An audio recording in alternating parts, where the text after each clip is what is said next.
So here's a thought I'm curious about. Do you believe that you can be heartbroken and be happy at the same time? Do you believe that's something that actually the two can coexist together? And I'd love for you to throw this in the chat. This is interactive, guys, so please share your feedback, your responses. But my answer is I think you can. And I actually think sometimes that's even one of the bravest things that we can do. And maybe we can learn to do. Last week, I talked to you here on the podcast about my friend Robin transitioning this physical earth and going home to spirit. And, of course, the grief doesn't just go away because a week went by. Of course, I miss her physical presence um, and it comes in waves, right? There are moments when it hits me, and then there's moments when I'm laughing, singing, playing with my family, the kids, just doing things that I love to do and having fun. And I've been thinking about that a lot. I just actually, in my mastermind group, we just talked about a very similar conversation, which was why this was on my mind and on my heart.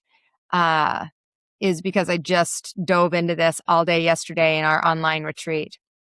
And so that's what we're going to talk about today, you guys, because somewhere along the way, I think that a lot of us learn that happiness is something that we have when everything is working right, when everything is going perfectly, when the kids are good, when your relationship is good, when your money is okay, when your health is okay, and in that state, I think that we never get there.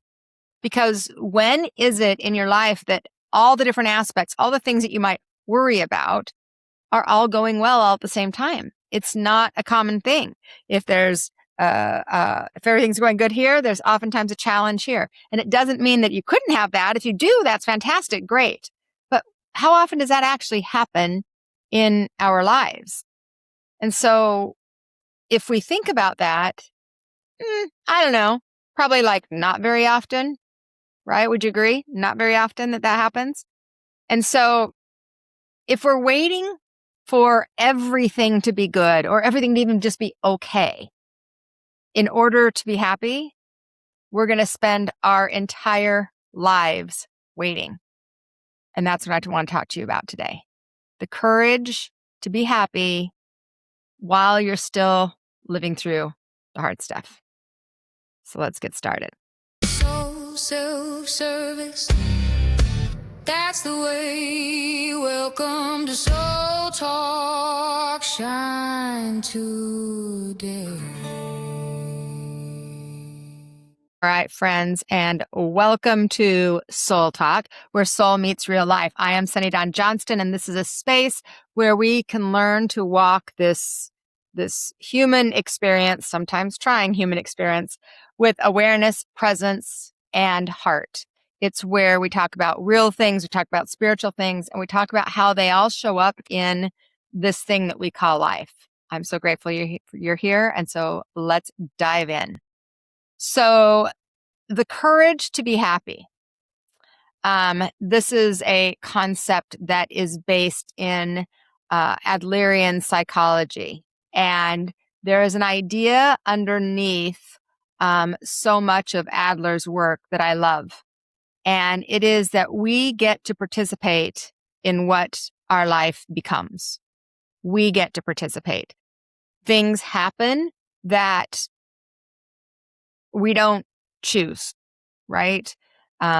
Relationships end, people die, people disappoint us, our body changes, the idea or the plans that we created fall apart, the weather changes your plans, and we don't control all of those things. But here we are still walking through it, still living through it, still participating in this life. And that's where I think that happiness actually takes courage, because happiness isn't necessarily our natural response to the circumstances that are happening around us. I think actually most of the time what we were taught is disappointment is our natural response. Anger is our natural response. Frustration is our natural response, because that's what we were taught. That's what we watched. That's what we witnessed. And in order for us to start to change our natural response, we're going to have to be open enough to notice the possibilities, to notice that there is something good, that we can allow happiness in. And I was thinking about this yesterday when I was teaching my mastermind class, and this really, I had a literal example of this over the weekend. And so I thought I'd share it with you because, part of the podcast that I love to share and teach maybe some ideas and concepts and ways that can help you through your mind, your body, your spirit, your energy, your emotions. But I also like to share real life. And so this is an experience that happened for me, real life this weekend. And so I thought I'd share it with you. So as many of you know, we had the celebration of our friend Robin's life on Saturday, and it was a full day. Started at 11:11, but it was a full day. The reception afterwards, and it was beautiful. It was amazing. There were so many cool experiences, which I will talk about down the road. So many signs from Robin. It was awesome. But so that was Saturday. And then I was beat Saturday night, of course. And Sunday morning, I woke up. And as life happens, my grandson was starting kindergarten yesterday. My granddaughter is starting high school tomorrow. And I had promised them to take them school shopping. And just with all of the changes that were happening and Robin's transition and all of that, I didn't have the time during the week. And so Sunday was the day. So I got up and, going school shopping, teenager and a 5-year-old. Right now, I went separately. I took them separately because I've learned. So it was a full day, right? So school shopping and all the things that are involved in that for both of the kids. Got home and it was 111 degrees on Sunday here in Phoenix, Arizona. So hot. We were running in and out of the stores, just sweating. And it wasn't until like 2 days before that I'd even remembered that I had this concert, maybe 4 days before that I even remembered that I had this concert that I had paid for my girlfriend and I to go to this concert, John Cougar Mellencamp concert.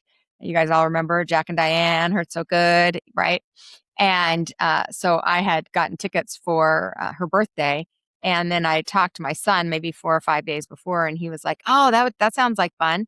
And so I'm like, "Well, you could come if you want." And so that afternoon, after I got home and I got done school shopping, um, I had like a half hour. I had a half hour to get ready. Well, you don't have to get really ready for an outdoor concert in Phoenix, Arizona in August at 111 degrees. You need to throw on like the coolest clothes you can find and put your hair up and don't have any makeup on because you're going to sweat it all off and you're going to be sticky and gross because you're outside and it's hot, right? And so that's how much readiness I had to get.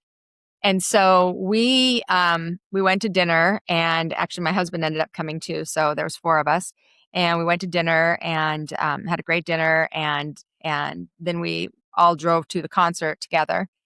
And when we got to the concert, we could see a few little clouds in the very far background. And we looked at the weather report, and it said there was a 55% chance of a couple of rainstorms in the evening, but it wasn't really showing a lot. And if you live in Arizona, then you know.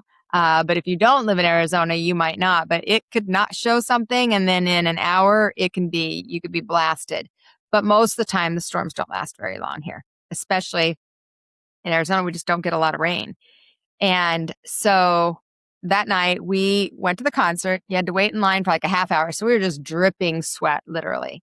And We got out, we just get tickets on the lawn. So you can just bring a blanket and just relax and listen to music, listen to live music. And they have a couple of screens up so you can watch the performance. Because you're in the back, obviously, where the lawn is.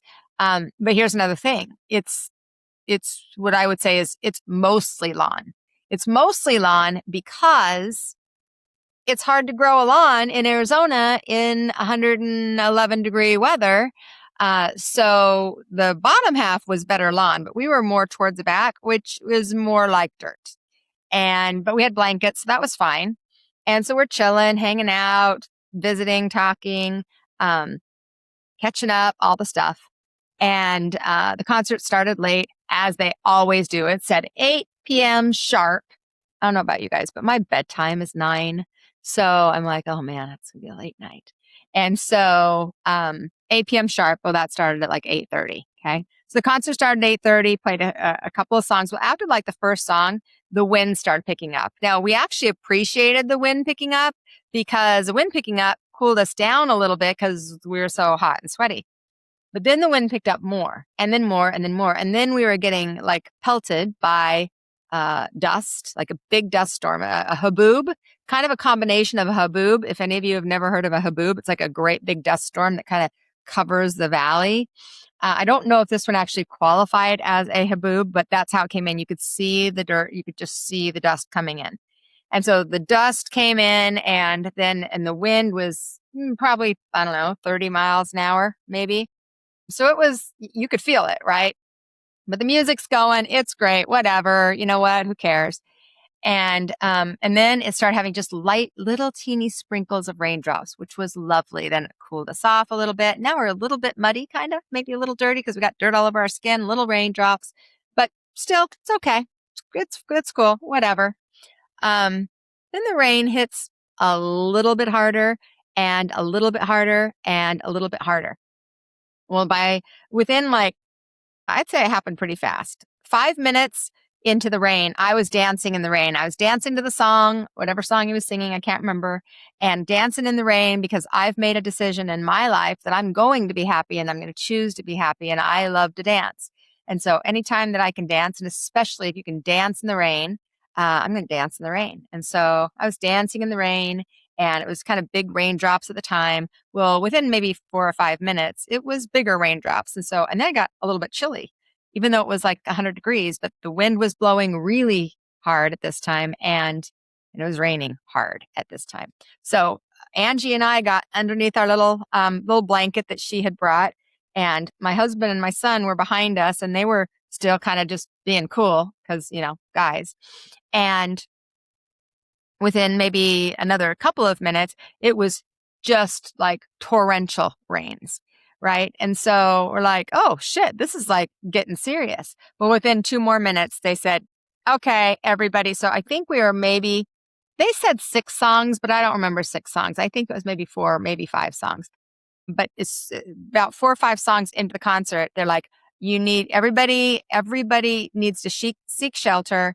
Immediately evacuate, get covering, and it was lightning and thunder and all the things. And it was 80-mile-an-hour winds. Now, just take a minute.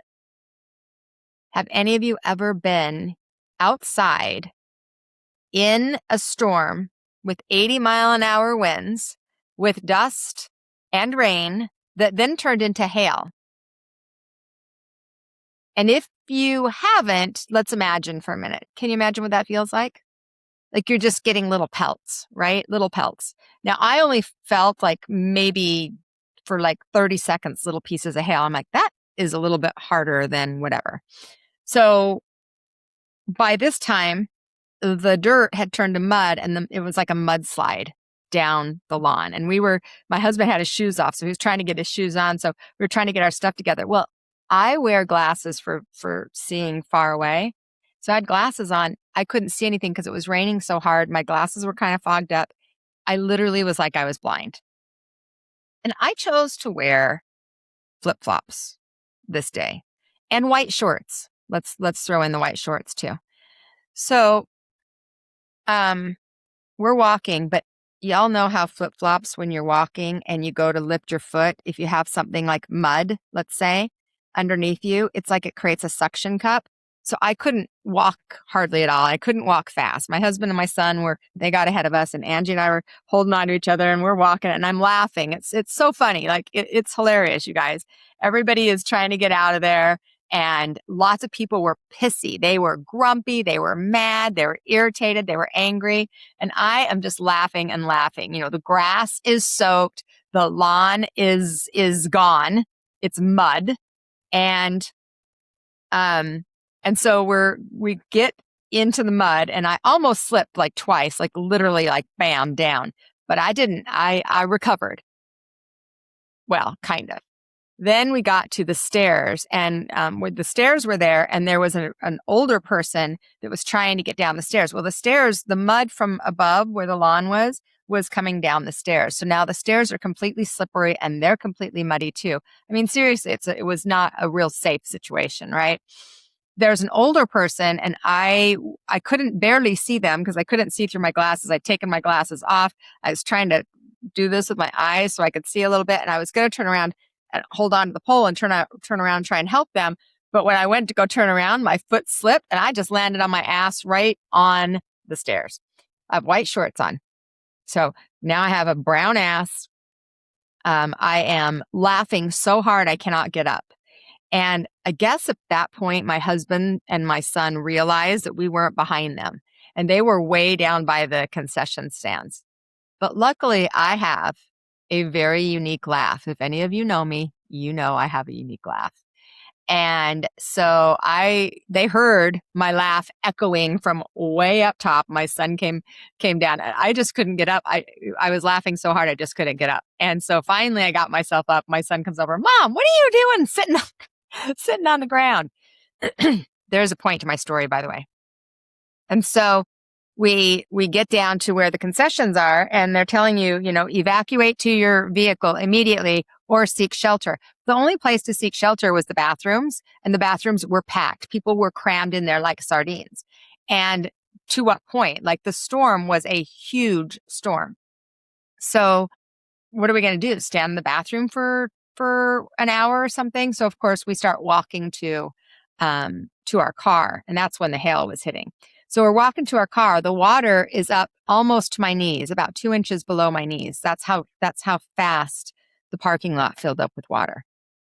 And again, the whole time I'm just laughing the whole time. It was so funny. It was funny to watch people be so mad and so frustrated and so angry. And what I was thinking this whole time is, we're all having the same experience. I want you to think about this for a minute. Life is happening around all of us, and we're all having the same experience. We're all leaving a concert that we paid for. We're all probably disappointed that we're missing the concert, frustrated that you're soaking wet, that your stuff is soaking wet, you're drenched like completely. Maybe your phone got wet. My son's for sure did. Luckily, most phones are waterproof nowadays. But we're all having the same experience. And there are people that are pouting. There are people that are yelling. There are people that are super pissed off. And then I'm laughing. And then my girlfriend Angela's we're laughing like crazy. And then my son and I are laughing. And my husband's like, we're all just like, holy shit, this is craziness, right? We're all having the same experience. And life is happening all around us. And we got to choose, right? We got to choose how we were going to show up. And I just had that awareness so strongly that I want to choose happiness. And I think, number one, it was memorable, right? We'll never forget that experience. But that story that was created could have been so different. It could have been, it started raining, the storm was terrible, and they didn't do anything about it. We don't get our money back, and then we just had to leave, right? Like, that could be the story. But what we chose was a different story. We chose to find the joy, to find the fun, to find the childhood. Do you guys remember when you were kids and your mom said, don't jump in that puddle? And that's what you did, jumped in the puddle? We jumped in all the puddles, right? Well, there weren't even puddles. Like we it was just that experience. And so I think that one of the things that I wanted to talk about today is that we think that happiness has to mean, or that we have to somehow convince ourselves that this thing is wonderful. This thing that's happening is wonderful. And that's not necessarily the case. The thing could suck.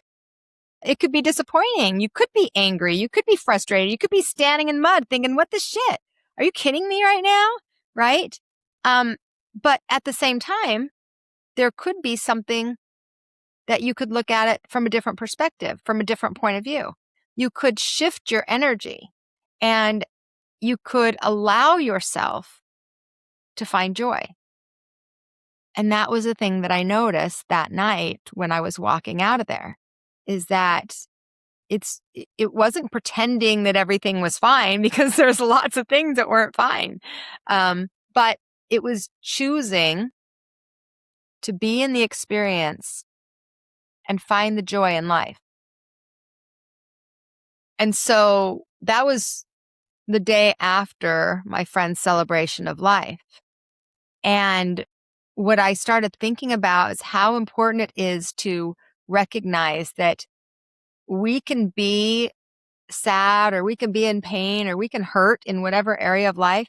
And you can have happiness too. Like happiness is not going to require you to deny that you're having challenges or difficulties. And I think that when I think about, walking through different stages of grief and different stages of loss, there are things about that hurt, and that hurt deeply. But I also know, having been, a psychic medium for all of these years and walking so many people home myself, like being with people when they've left their bodies, being a hospice volunteer for years, being a medium and helping people have a different perspective of the death of their loved ones, that our loved ones don't want us to stop living. They actually want us to start living even greater lives. Love does not ask us to stop living. It asks us to live out loud. Sometimes the spirit world, when I've been doing readings, has said, live for me. Like, get out there and do the things I would do. And that could start that process of healing. So I think with grief, when you're walking through different stages of grief, we don't have to suffer through grief. Grief, everybody experiences. Suffering in it, I believe, is a choice. You could be, and I've done this, you could be crying 1 minute and then you're laughing the next second. Or you could be laughing 1 minute and then all of a sudden that turns to tears. And then you can catch yourself, right? You're like, oh my gosh, I shouldn't be laughing. Because that's how we were trained. But yes, laugh. The laughter in the moment doesn't mean you don't love the person anymore. It doesn't erase the love you have. It doesn't erase your grief. It doesn't say you've moved on. It's simply saying I'm having another experience alongside this. It's this and that at the same time. This and that. And so often we have looked at life as it has to be this or that. Like we have to choose happiness or grief. And that's not necessary. We are capable of holding so much at once. And so the courage to be happy. One of the things that the Adlerian psychology, there's a book called The Courage to Be Happy, which is a really interesting book. If you haven't read it, you might get some value out of it. But basically what it does is it says that we choose how we're going to participate in life. Life's happening and it's going to happen the way it happens. I call it life is lifing, right? Life just does what life does. But our response to it or our reaction to it, depending on which one you're choosing, is really starting to kind of challenge the idea that so many of us have been trained into, that our past is going to dictate our future, that our experiences are the things that shape us, not necessarily our choices around those experiences. And what I mean by that is we get to choose what something means in our life. And so when we have an experience, we get to decide, and we automatically do this. But if we could do it from a more conscious state, that would be helpful, is we get to decide what the experience is going to mean in your life and how you are going to live it afterwards. So what am I making this mean about myself, or what am I making this circumstance, this situation mean about life? And I think that we tend to, when people aren't happy, it's like, well, when I get this thing, or when I do this thing, or when I have this thing, or when I'm done with this thing. And so we're thinking about it from a place of like getting something, right?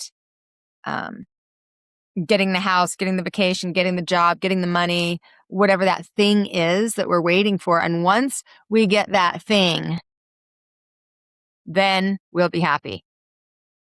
How many of you can relate to that? How many of you have said that?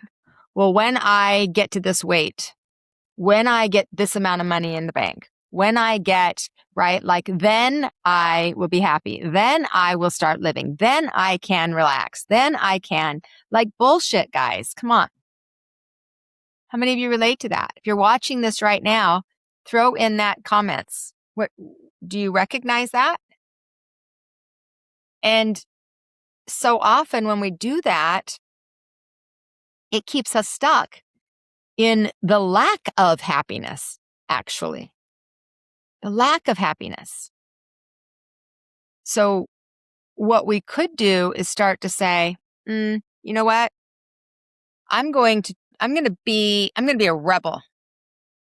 I'm going to choose to be happy because I can. I'm going to choose to find the joy in life, even when some of the circumstances suck. And even at the concert, I had excitement about going to the concert because I wanted to see this particular musician because I haven't seen him before. And I'm trying to check off my list of people that are getting old so that I can see them before they're gone in person. And John Cougar Mellencamp is 74 years old. And so, yeah, it's probably about time, right? I just saw Willie Nelson last year and he was 93. I'm like, I probably shouldn't push it that far. And so even though it was going to be 111, the excitement of spending time with my friend, the excitement of being able to listen to somebody I haven't heard in person for a long time, even though the circumstances where it's 111 degrees, it's muggy, it's hot, it's sticky, yuck. So take a minute to think about that. Take a minute to think about some of the circumstances that you've had in your life that maybe you could approach differently. You could look at and say, you know what? Okay, I'm going to find the joy in this moment. I'm going to find the value in this moment. I'm going to choose to see it through a different lens that isn't just this. It doesn't have to be just grief or just sadness or just anger or just like, and then everything is framed through that lens. I'm not even asking you to have it be just happy. I'm just saying, what if we start looking at the beauty of all of the things around us? Because the hard things make the good things better. And the good things make the hard things manageable. And we can have both. both get to exist in the same space. Okay, both get to exist in the same space. Anybody relate? Anybody get stuck in that area? So one of the questions that I have been asking myself more and more, probably this last year, is, am I happy? And that felt like a big question because I would say I'm probably one of the happiest people I know. But what I recognize is that I don't always express that outwardly, sometimes just a feeling inwardly. And I have not been intentional about finding the happiness that is available to me every day. So instead of asking myself, am I happy? What I've been asking myself lately is to look around and to find where happiness is showing up that I can take in. So where is it available to me today? So maybe it's going and sitting outside and letting the sun hit my body for 10 minutes. Maybe it is walking over to my grandson's house and picking him up and having him come over to go swimming. Maybe it is listening to a song that resonates with me. Maybe it is being open to pay attention to all of the signs that I'm seeing around my friend that transitioned. Maybe it's enjoying a great meal together. Maybe it's just sitting and being a little bit. Maybe it's dancing in the rain. And I think then what we get to is we start to realize that we didn't have to plan the happiness. We didn't have to force that happiness. Like we looked for it and it showed up. And then more of that shows up. And then we're talking about manifestation and the law of attraction. And the happier you are, the more you attract that energy, right? And the sadder you are, the more angry you are, the more frustrated you are, the more judgmental you are, the more you attract that, right? And so we don't have to like do a overhaul of our entire life, but what we can do is start recognizing that you can be hurting. You can be distant from somebody that you care about. You can be in grief. You can be having a frustrating situation, and you don't have to focus only on the thing that hurts, because then what you're doing is you're missing the thing that brings you joy, or the thing that is at least bringing beauty into your life in whatever way it is. You know, in this conversation, I've been talking more about the holding grief and holding happiness at the same time, and I think that's important. And I hope that it's something that you choose to do as well. So, with that topic, actually, let me talk about my grief webinar that's coming up. This was planned months ago before any of life showed up the way that it showed up. But it is a free grief webinar because obviously that's present in my own life. It's certainly present in a lot of my communities' lives. And I know it's something that people are challenged with and struggle with on a consistent basis, no matter what's happening in the world. And so we're going to talk about grief kind of in the way that we're talking about it today. The realness of it, the waves of it, the love, the anger, the pain, the laughter, and sometimes the guilt that comes up when you start to feel good again.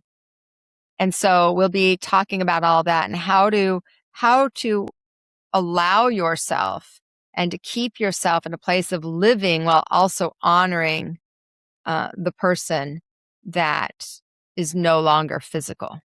I don't say the person that we lost because I don't believe they're lost. And I don't believe you lost them. But they are no longer physical. And we have to learn how to now communicate with them from a different perspective. So if you are grieving right now, if you're grieving a person, a relationship, a season of your life, or anything that grief might fit for you, then I would love to invite you to come and join the webinar. You can go to schooloflight.biz/webinar. I think I have, let me see if I've got that. School of Light. There you go. schooloflight.biz/webinar. And register for the free webinar. It is on August 19th. And if you get registered and you can't join live, then you can always watch the replay afterwards. I think that can be a really great tool that maybe will bring in some different ideas and different concepts for you in whatever kind of grief. I have several clients that are grieving relationship changes right now, and a lot of the same steps or tools apply. So if that's something you feel guided to, then come and join us. The other thing I want to share with you is I have a class that many people have asked me to do for a long time, and I haven't done a class like this for a very long time. And I thought I would share it with you. It is psychic detective class. So it is learning how to develop your skills and to step into the recognition, not even to be a psychic detective, but the recognition of some of the skills that it takes to step into the psychic detective work. And we're actually going to practice with real cases that I personally have worked on. So the class is Psychic Detective: Learn to Investigate with Your Intuition. And so that's a class that's going to be on September 15th from 5 to 7 Arizona time. And if it's something that you are interested in checking out, it's a $44 class. So this is actually a paid class. The webinar is a free webinar. This is actually a paid class. I'm going to put the link in the comments, and you can go and grab it and check it out. I think you guys would really love it because we're going to talk about intuition. We're going to talk about how you can start to learn how to develop that intuition into specific skills that can help you develop those psychic senses. And if you are somebody that likes like mysteries and those kinds of things on TV, you can start actually using the skills that I'm going to teach you to practice, whether that's like using photographs or objects or actual real life scenarios, and develop your ability and answer some questions that maybe sit inside of you and that you're curious about. So come and check it out. I put the link in the chat if it's something you are interested in, if you're live. If you are not live, you can go to my website, schooloflight.biz, and go to the events page, and it's on September 15th. So just scroll down to September 15th. The information will be there. So if you're fascinated by that kind of work, come and join us. All right. So what I want to do now is I want to talk a little bit about how we start right now, not waiting for life to be perfect.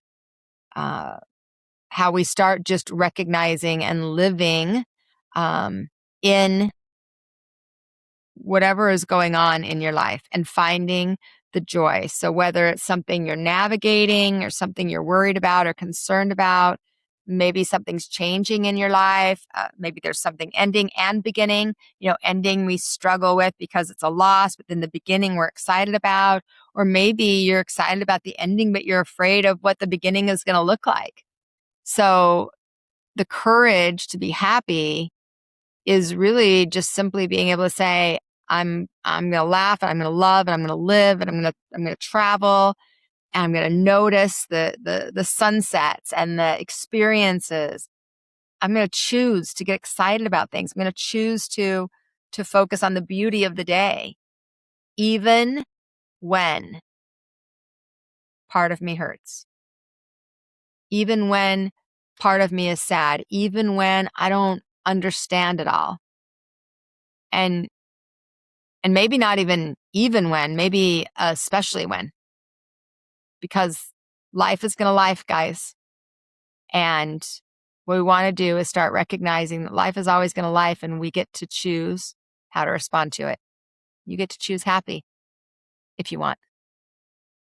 All right, friends. So now it is time for our heart to heart with Sunny. So heart to heart with Sunny is a time where you have an opportunity. If you are live with me right now, you have an opportunity to ask any question you want. You can throw it in the chat. I've got a couple of questions that came in early. So I'm going to answer those questions first. But if you are, you got something heavy on your heart, if you're curious about something, then throw the question in the chat and I'd be happy to answer it. Let's go to our heart to heart with Sunny. All right. So heart to heart time. All right. So here is my first question. And again, if you have a question, throw that in the chat. First question.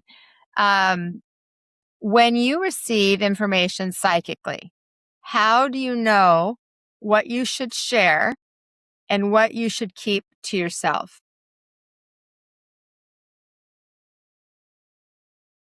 Great question. It's a great question. It's one that it's challenging to answer in generalities because I have to pay attention to how it feels. But what I can tell you for people, like when I have students that ask a similar question, what I would say is that if information comes to me, then I believe that it's meant generally to come through me. Now, there are times where that may not be the case, but the majority of the time, if it's coming to me, it's coming to me for a reason. But I also do believe in free will. And I believe that people have the opportunity to have free will and to have choice in what they receive and don't receive, the information they get or don't get. So I'll share a story here. I was at a restaurant probably 20 years ago, and a waitress came up and took our order. We were there for my husband's birthday. And the waitress came up and took my order. And when she came up to me, I immediately felt a baby with her. I knew automatically that she had aborted a baby. And the baby, without using words, but telepathically, sent me messages. And so I sat there going, I am not going to share this with the waitress. That poor girl, she doesn't know me. She doesn't know anything about it. And remember, this was 20 years ago. It wasn't like it is now where mediums are it's much more open and people are much more open to these messages. 20 years ago, this was not the case. And so I ignored it and I ignored it and I ignored it. We ate dinner. We had his little birthday cake and then we were getting ready to leave and it just kept pulling me, like nagging at me. And I'm like, oh my God, come on. I don't want to answer that question.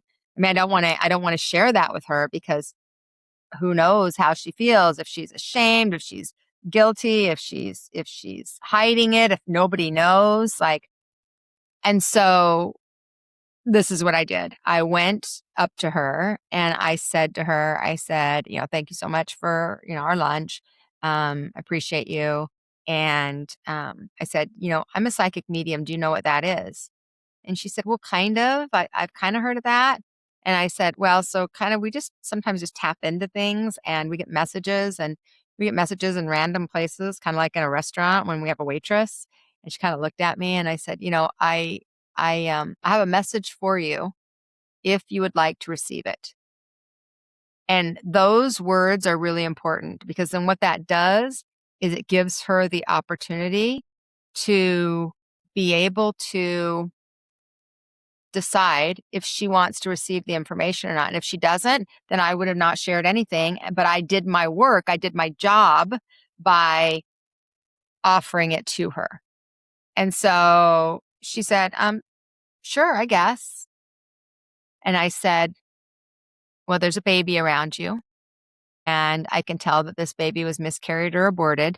And I always say that together, miscarried or aborted, so that people don't ever have to feel the shame if they had an abortion, because a lot of women do.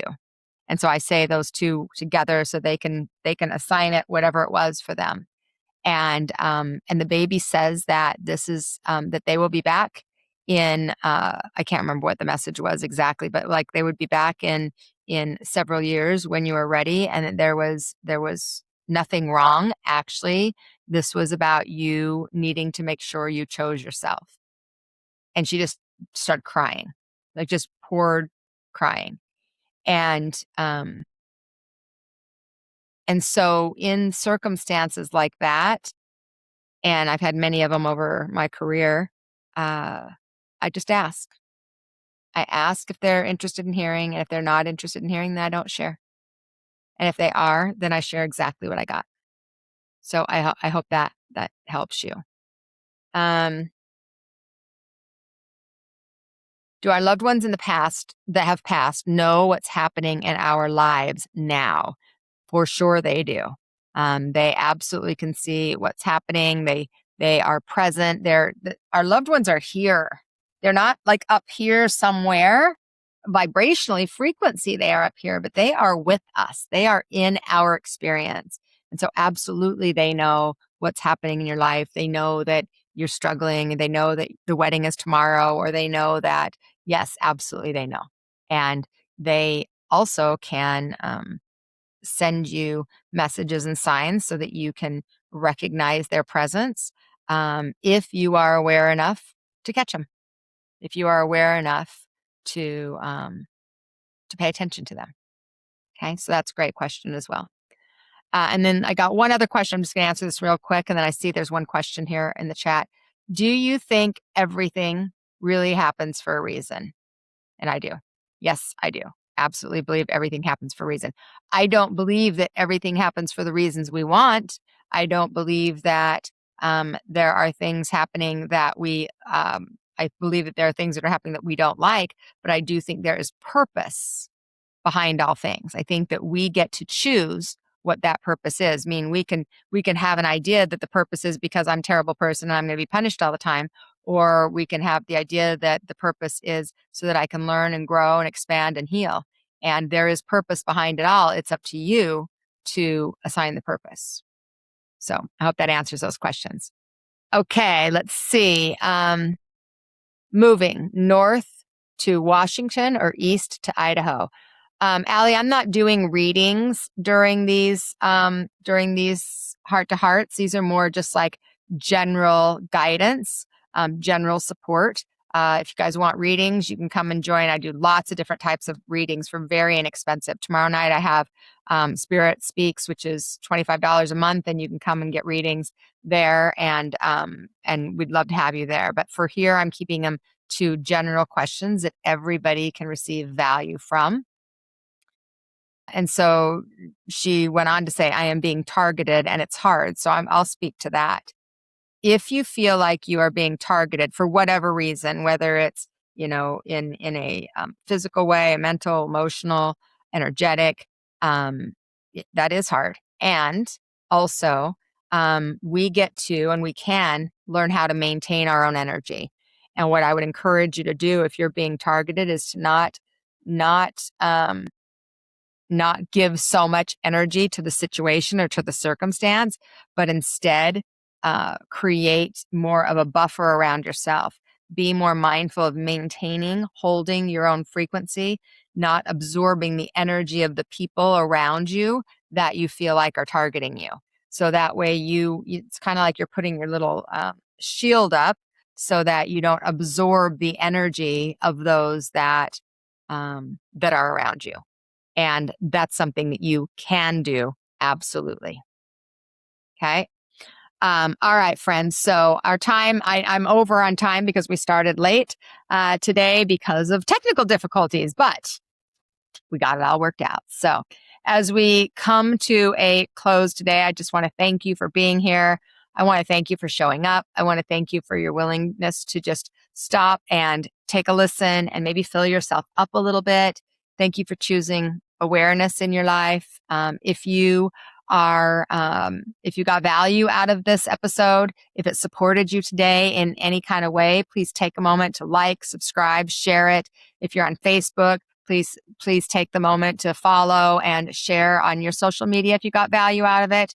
It helps us to reach more people. It helps us to grow the space, and it helps us to stay connected to those that are looking for what we have to offer.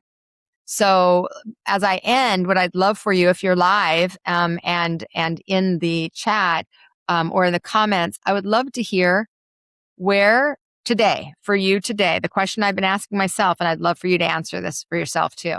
Where is happiness available to you today? Where is happiness available to you today? So happiness for me was available today. I've had lots of happiness today. I got to pick up my grandson and walk him to school today. So happiness was available there. I went to the gym and worked out, and happiness was available there. I read a little bit of a book that brought me some happiness. I got to be outside and walked, even though it was hot as shit. And that brought me happiness to just be outside in nature, even though it's super hot and muggy in Arizona. So where is happiness available to you today? Because choosing happiness, friends, it does absolutely take some courage. It takes a brave person to choose happiness. And so as we're ending the show today, please share that in the comments. Where is happiness available to you today? Share that. Say it out loud. Make a statement. Bring vibration, frequency into the world. Because when you say it out loud, you add a vibration to it that attracts more of that. So where is happiness available to you today? Being present with my grandkids. They're adorable. Yes. Such a great question. I went to the gym this morning. Beautiful. That's awesome. Thanks so much, friends. Drop it in the comments. And again, we're here every Tuesday, same time, same place. And remember, when we allow our divinity to guide our humanity, love becomes something we live with more intention and more presence, and absolutely with more love in our lives. You're not alone. I love you. See you next week. So self-service, that's the way. Welcome to Soul Talk, shine today.